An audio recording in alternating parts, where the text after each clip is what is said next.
So my next title is Trips Away and On the Road. So I think there's only one place we can really start with this. Ibiza? I was going to make that second, actually, but okay. if you want to get Dirty Ibiza out of the way. no, I'll go. Let's go with your flow. I'll go with my flow. I've put down Australia 96 as the first one, because I think that was our first big trip away, wasn't it? 3 weeks we were there for. 3 weeks. Yeah. That sent the fear of God through me. Yeah, obviously, because obviously you mentioned earlier that you'd struggled with things like that. But my God, what a trip that was. That was a life-changing experience, that was. It was, wasn't it? Yeah. And we went with Vinyl Groover, Ramos Supreme, Marley. Yeah. I'm trying to think who else was there. I think that was it, wasn't it, out of the UK lot? Was it just us lot, yeah? I think so, yeah. Was there no one else there? No, probably just us from the UK lot. Yeah. So we've gone over with those guys. We were staying in Darling Harbour at, you know the name of the place, because I think you stayed there since, haven't you? It's called the Goldsborough. The Goldsborough. Yeah. The Goldsborough. And they were apartments, weren't they? They were. It wasn't a hotel, it was And apartments. bear in mind, this was our first Australia trip as well, wasn't it? It was our first Australia trip. I'd never been away from home for that long. Okay, I was mid-20s, but it was 1996. It was 96, yeah, because Kiri had just been born about 6 months previously. So 3 weeks away. I mean, there's so many things I still remember. Stupid things like in that hotel, apart hotel, at the end of the corridor before you go into the car park was the cheesecake shop. Yeah. It's just my favourite place. The going over to Darling Harbour and eating. One of the mad things that we did was manage to get into the filming of Home and Away. Yeah, that was absolutely bonkers. Of which we actually did get into it, because just to set the scene. So we're in Darling Harbour, and we saw. Actually, I think it was you and a couple of others that saw what was happening. I'm pretty sure I was with... this is one of our last nights as well, wasn't it? It was one of the last nights. Yeah. And I was with Marley, I think. And then you guys came over and you're like, you're not going to believe it, they're filming Home and Away over there. It was their bicentennial episode or something. And they said that as long as we just follow with what everyone else is doing, we can get in amongst it, in like as an extra sort of thing. And we were supposed to be watching a firework display, weren't we? Yeah. And so all the lights were going off and we're going, ooh, like that, looking at this whilst Toadie and I can't remember the other, Selena maybe? Selena was there and Jess. And, they were doing, oh yeah, that's it. They were doing their thing. And then I remember when we came home thinking, I used to watch it religiously at that point, thinking I really want to see us on there. And I think Vinyl Groover, it ended on the end credits with him. Scott just gets in it. It went past us all, but Scott got on there as the end credits were going on. But I remember Dougal was loving it because I at the point I was wearing a Essential Platinum t-shirt. So a bit of plug-in for Essential Platinum at the end. But yeah, that was actually, we got some photos taken with them and everything. Really cool. Such a cool thing. But those... So what was mad is we would stay in Darling Harbour and then we'd go out and we would play at, we went to Canberra, went to Perth, went to, it's Adelaide, wasn't it, rather than Brisbane? Yeah, it's Adelaide, I think. And there was little adventures in each of those little trips. So I think, I can't remember if Perth was the first. Well, no, we did the Breakfast Club in Sydney, which was just kind of, we did that every Friday night, didn't we? And it wasn't a big club, probably a few hundred people. Yeah. So that was cool. But when we did Perth, obviously it's 5-hour flight, Sydney to Perth, something like that. And first time away properly, and you get out and you got name boards up, and you got people there with cameras and a massive limo to pick you up. It's like, what the hell is going on? And they took us all around town, took us out for drinks, and took us. Oh, it was amazing, wasn't it? Yeah, it was next level. Do you know what? I can't really remember the party in Perth, if I'm honest. It was a bit of a strange one. But I just remember the limo picking us up and we having someone take us round, and so that was really cool. And then, we was going to mention Clarkey earlier. Clarkey was with us, wasn't he? Clarkey was with us. I knew there was someone else. But did he fly out with us, or was he there before? Because I don't feel like he flew out with us. I can't remember. I've got a feeling Jeff may have already been there. Possibly. But I do have a lasting memory of Rich on that trip. And I think it was the Canberra gig, because I'm sure, because I remember that Vinyl Groove had gone to New Zealand before, hadn't he? And he came in a couple of days later. And then we were playing midweek in Canberra, which is a Thursday night, I think it was. And we'd have to drive from Sydney to Canberra. Yep. It was about a 2.5 hour drive or something. Yeah. God, the old ticker's still working, mate. It's still going strong. You're bringing the memories back strong. Indeed. I remember being in Canberra and then looking down at the dance floor and seeing Clarkey with his hands in the air and playing Heart of God. I'm like, Rich, what you doing? But I think so. Wasn't it him that rewrote the lyrics to "You Have a Car I Sold" with a dodgy exhaust and a manifold? That was the one. Yeah. Yeah. And bear in mind, Clarkey was obviously playing at that point very sort of industrial stuff, wasn't it? Industrial techno at the time. But the amazing, he's such a good lad, Clarkey. We'd have a laugh about it.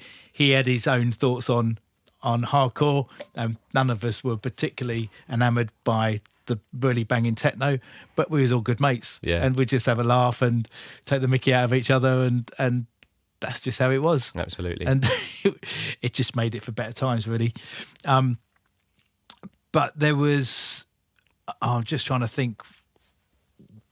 It was Adelaide. So do you remember when we'd gone to this gig in Adelaide, and hopefully none of the Australian promoters are listening to this because it was a long time ago. So we got over there and we found out that there was another promoter was meant to book us, but a different promoter had another party on and booked us instead, just so that it didn't affect his big party that was going on. Yeah, I vaguely remember that. You vaguely remember this. And so I recall the party was really rubbish, but it was intended to be, because he didn't want anyone at it, which was just Was mental. this one in a car park? Was it in an No, the car car park one was Sydney. Right. So that got closed down, didn't it? Yes. Come on to that one in a second. But we'd come back to the hotel all pretty unhappy at what this guy had basically done. And the guy, I don't think I did it, but I remember some of the guys had just phoned home and just sat on the phone for like an hour and a half chatting just to get back at him. And then we all did it, because it would have cost an absolute arm and a leg in those hotel rooms. And then we phoned up the airport and we booked early flights, and we did a bunk, jumped into some taxis, and we flew straight back to Sydney. That I do remember. Because that was the last weekend we were there, wasn't it? Was it the last weekend? Yeah. I can't remember, to be honest with you. But the Sydney one was obviously, everything was based around the Sydney party. And, this is where it gets a bit wonky, isn't it? Because the Sydney party kind of went on for a couple of days. And so... For some of us. You were tucked up in bed by 1:30 in the morning. Standard lightweight. So... we did the car park party, which the police eventually shut down. It was quite late on. I don't think it was early. We all played our sets, and then I think it was about 4 or 5 in the morning, the police come along and shut the party down. But probably while you went off to bed, a few of us went off to an after party in the city, and I think there was me and Jeff and possibly Scott. And we was there for a good few hours. And and till sometime in the afternoon when they turned around and said, "Oh, are you ready for the boat party?" It's like you're having a laugh on you. So we ended up going on this boat party around. I remember that. I was definitely on that. You was on the boat party, but you'd been to bed during the day. We'd all been partying. I had a refresh. You had a refresh. So, you could tell who the party animal was. And that's why you're still looking about 25 and I'm looking about 85. But they were just great times. They really were. So I guess that would take us on to the slightly dark times of the Ibiza trip, which were just insane, wasn't it? Oh, well, I was over my head on that one. I was in over my head. I think we all were, mate, yeah, to be honest with you, because some of that was absolutely insane. Do we mention who we went with? Or do you know? I mean, probably. Yeah. Okay, it's all their fault. Yeah. It's all their fault. So we'd got taken. So Chris had organised it. It was a kind of a United Dance thing, wasn't it? Yeah, really? So Chris from United Dance had organised it. United Dance, Mr. Brown had organised it, and there was Slipmap, there was Seduction, there was us. There's Dougal Vibes. Dougal Vibes. Terry Turbo. Now Terry Stone. And, well, carnage ensued, really. I mean, it was one of those situations where it just... Was Bunter over there as well? Don't know. I can't remember. Things were leaving balconies and ending up from 3 floors up on... Oh, God, yeah. There was TVs, chairs coming out of hotel rooms. It was awful, wasn't it? Yeah. I mean, it was rock star behaviour from... It was. Not even going to mention who got involved in that kind of thing, but no. I certainly wasn't me involved in that kind of thing, Darren. And I know it wouldn't have been you. But some funny things. I think Dougal had his first beer on that holiday as well, I think he did. Yeah, there was... a lot of people had their first something. First shenanigans on that holiday. But the strange thing was, Ibiza wasn't really a hardcore place. No. So none of the... what was really odd is, for some reason, I can't remember which party it was, but one of the parties moved to Koo. So basically Koo is where Manumission was, and we went to Manumission on the Monday. Yeah. Which you came to, didn't you? Yeah. Yeah. So we went to that club ended up being privileged, didn't it? It's now privileged, yeah. 10,000 people, 8,000, 10,000 people on the Monday. For whatever reason, we ended up playing there as a hardcore night in front of what felt like 30 people. I don't know if it was 30 people, but in a club that holds 10,000, even a few hundred would have felt like 30 people. So that's a bit of a strange one. And then we basically plays No, it wasn't Paradise, was it? It was Chaos. It's Chaos at the time, wasn't it?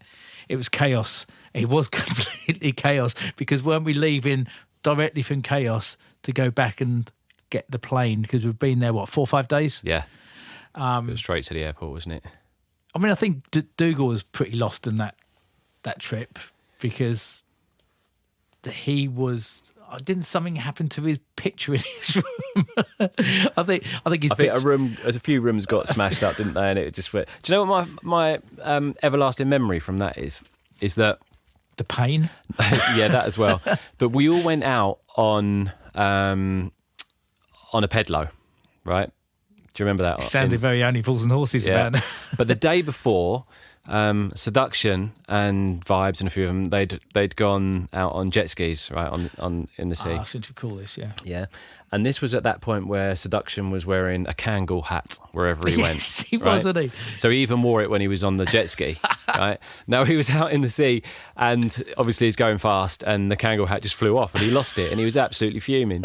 The next day, when we're out on the pedlos, just minding our own business, just going out as far as we can, right? And I literally just happened to look over the side of the pedalo, and on the bottom of the ocean floor, I can see this black thing, and I'm like, that's Seduction's hat. Right, and we weren't near the shore, we were out quite far. And I literally dived down there and I pulled this Kangol hat back up. I felt like I was the saviour. You was a hero. I was a hero. I got his Kangol hat back for him. Did he thank you for it? He did thank me for it. He did thank you for it. Yeah, he didn't wear it the other week when I saw him. No, did he not? No, No, he wasn't He's wearing about 35 years ago. Well, I can imagine how that sinks quite quickly because they were kind of wool, weren't they? They were, yeah. Just a little bit of weight of water would take that thing felt like straight James down. Bond, diving in and finding the Kangol hat at the bottom of the sea. But I guess the important thing is that was just a bit of a wonky trip, really, because although it was an experience, it's probably not my favourite experience because I think I was quite glad to get home. Oh God, yeah. No, I was absolutely out of my comfort zone on that. To be honest, this actually fits in quite well. But there was another kind of adventure with those guys to Chessington, wasn't there? Do we? Huh? Do we talk about that one? For Chessington. Well, what the Bubble Works? Yep. You seem really unsure. Looking back, I mean, I don't think Chessington are going to come looking for us. No. All I remember Ibiza being far worse. But I remember we got kicked out of Chessington, didn't we? We got chased out of Chessington. Yeah. But it's always the same troublemakers. Well, we know who the troublemakers are, Mr. Brown and Mr. Stone.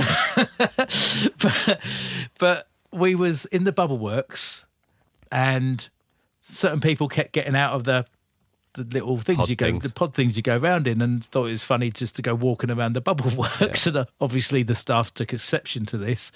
And I just remember the bit you're thinking about on this trip. So anyway, we're walking out of the Bubble Works through the back door. I think we've gone out of the back door and down some steps, and then a load of security come chasing after us. And even though we'd actually done nothing wrong ourselves, we just kind of felt obliged to run with everybody else. Yeah. Got kicked out as well, didn't we? Yeah, we got booted out of Chessington. Although I have been back with the kids since. So have I, on the Bubble Works. They didn't recognise me at all. No, that's good. Yeah, I think those security have left now. And I think we did go for an Indian meal afterwards, didn't we? Which we probably shouldn't mention in this. Let's draw a line under that one. Let's draw a line under this. Well, if anyone sees us out and wants to know about the Indian meal, we'll divulge everything at that point, I think. So we also spent a lot of time in the States. Yes, we did. It's really odd because my two little ones the other day were asking, Daddy, where have you been in America then? And I started listing them out, and then I was thinking, wow, we've been to that many places. So I've got them listed here. So we went to LA more than once, Chicago, San Francisco, Austin, Texas, Sacramento, California, Palm Springs, Vegas, Phoenix, and then obviously in Canada we did Toronto and Edmonton. Had some amazing times out there. I guess LA was always great for us because we went there with Hicks and we went there with DNA as well, didn't we? Yeah. Little DNA, bless him. And I'm sure he's not now, but he's a lot older now, like we all are. But he used to love going to LA. That was fabulous. First time we went to Universal Studios as well. Universal Studios, and we went with. Did we go with Danny or Danny Lost Boy, or was it someone else that took us? I can't remember. I can't remember, but I know they drove us around the back lot, didn't they? Yeah, they knew someone that worked there, and they took us in around the back, and we pulled up right next to all the different things, and it was amazing. Just felt like rock stars again, didn't you? Yeah. I mean, the parties were always decent, but what was really odd, and particularly the Palm Springs one, was one of the first EDCs, really, wasn't it, from Pascal? Well, it was Nocturnal Wonderland. Nocturnal Wonderland, wasn't it? Wonderland, so Insomniacs, yeah. Yeah, so it was all Insomniacs, but that was 98, 99, but maybe 2000. It might have been 2000. It was 99 or 2000, I think. Yeah. Yeah. But that was on polo fields, wasn't it? Yeah. What was really funny about that is we was just used to cow fields, was just avoiding the cow shit wherever you went in England, and then you get over to Palm Springs and you're walking on polo fields which are cut with scissors. Yeah, it was unreal. Ridiculous. but it was just how he got that venue then, I do not know. I have no idea. I'm sure he's never been back there. Maybe he has, who knows. But I just there's so many. I mean, the Vegas thing was just. Now I'm going to mention this, right? on the podcast because yesterday I got back the videotape that I made of that trip to Vegas. No way. Yeah. Did you watch it? I saw it about a year and a half ago Right. because I took my sister's video camera. Right. And I watched it then and I said to her last week, can you find that video? Because I really want to edit it and put it on the box set just for people to see. And it's Mother's Day yesterday, so went down to see Mum and got the tape. So I'm going to take it in, get it digitally recorded. Nice. And have a little edit up of Oh, that. I'd love to see because that trip alone, so we'd obviously gone out there, and it's a very famous date if you're an Englishman, because on that first day there, we get into Vegas. The first we get in on Friday, didn't we? And we're staying around the corner from Caesar's Palace, I think. The following day, England were playing Germany in a qualifier. I can't remember if it's World Cup or Euros, but in a qualifier in Germany. So the first thing we do in 2001, both bang into our football at the time, we find a place to watch the game the next morning because it was on at 10:30. So just at the end of the strip, you do a left by MGM, and there's a pub down there called the Crown and Anchor. And they were showing the football. I think it's $10, $15 to get in. And There's a little marquee out the back, wasn't it? there's a little marquee out the back. So we've all got up in the morning and we were waiting for Simon Apex, weren't we? And Simon, being an Englishman living in California, he wasn't too keen. He goes, do we have to go to watch the football? It's like, Si, come on. Literally, we are not missing this game. Because after that, we was going to drive down to the desert to stay in a motel, weren't we? So we gone to the game and we was all having a few beers. It's nice and early, all got our England shirts on, all had crew cuts, all had skinheads at the time as well, didn't we? And of course, England beat Germany 5-1. And we all go out there singing and half cut and everything. And then we eventually get into the van. Now, Hicksy's driving, having to drive into the desert. I'm half pissed and I'm navigating. So I've got a map. It wasn't the best recipe, was it? It wasn't the best. It wasn't the finest recipe. And then in the back, there was you, there was Breezy, there was Cole Storm. Yep. And Energy? Kev Energy? Kev was with us. Sharky was with us. There was Simon. And I can't for the life of me remember Simon's wife's name at the time, but she was in the back as well. So we're taking this journey down to, this is going to be far more context to this when you see it on video. but basically, it's a few hours away, isn't it, this motel? And we're driving down there and we're still drinking, from what I recall. And as you're getting into the day, it's getting so hot as well. And I think at one point there was a little bit of tension between possibly Si and Hicksy, who was driving. I can't remember for the life of me why. But I'm sure Hicksy has said, Si, can you shut up or something like that? And at one point, he's jumped into the back of the van. So I'm sat in the front of the van and having to then lean across with my hand as the vehicle is still moving through the desert. I'm having to find the brake, which is obviously not where I'm expecting it to be. Do you know what? It was an argument over the fact that someone had printed out a Yahoo map to see where we're going, and I remember Simon's missus at the time was dissing the fact that it was a Yahoo map, and then Hicksy lost it. Oh, is that what it was? Yeah, I think that was something to do with that. But I mean, it was just looking back, it was just funny. Yeah.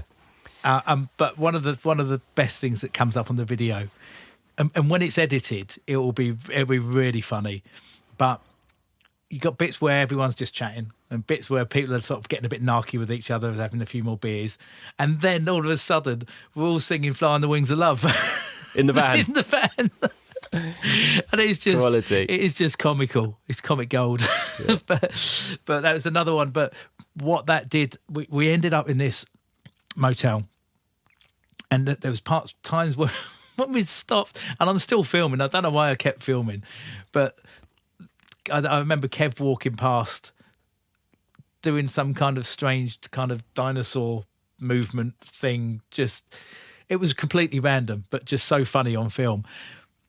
But I remember the day after the party, which was on an airfield, I think, wasn't it?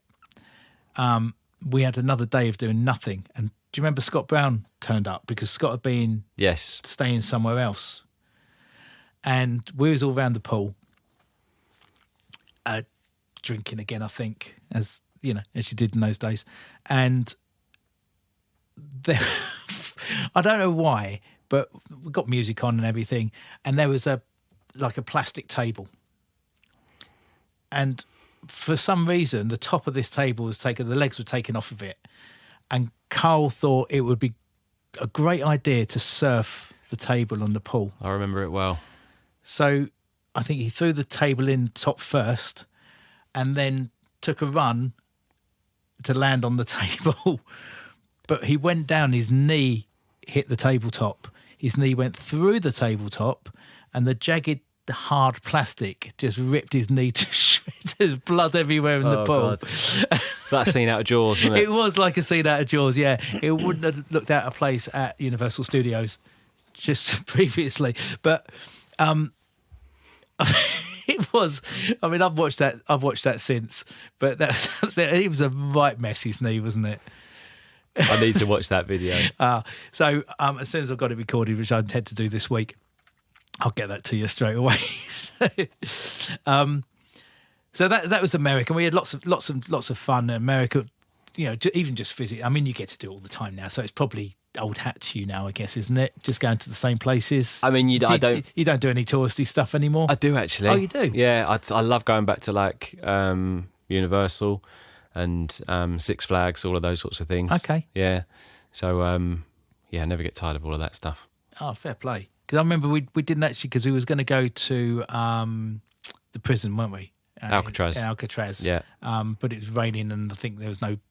Oh, no, we had to book 2 weeks in advance. That was it. Yeah. We was only there for the night, weren't we? Yeah. We went to Fisherman's Wharf instead and blah, blah, blah. And Chicago on Navy Pier and all those kind of... I mean, it's just great memories, really, isn't it? So absolutely. One of the other things I wanted to touch on was driving to gigs back in the day, because now with the wonders of SatNav and everything else, don't really have to think about it. To be honest with you, it won't be long before you don't actually have to drive yourself. You just put it in and off you go. But driving to gigs with a map. Remember those days? Well, the good thing for me is you were the driver, generally, and the map reader.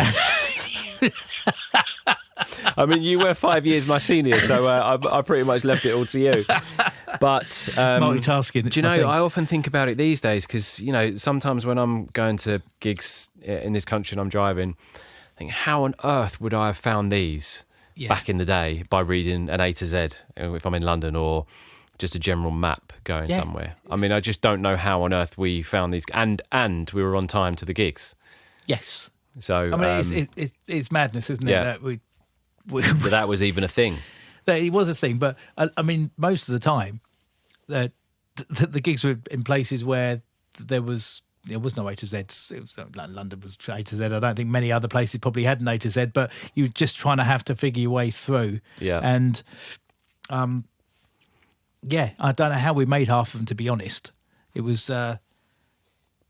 I don't want to go back to those days in that respect, because I prefer just putting in a postcode and it takes you there. Yeah, much easier. But that was kind of part of the fun.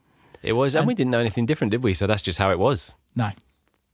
But the other thing as well, and this is back in the day, and Stevie Mallet will always remember this, back in the day when there was no Red Bull.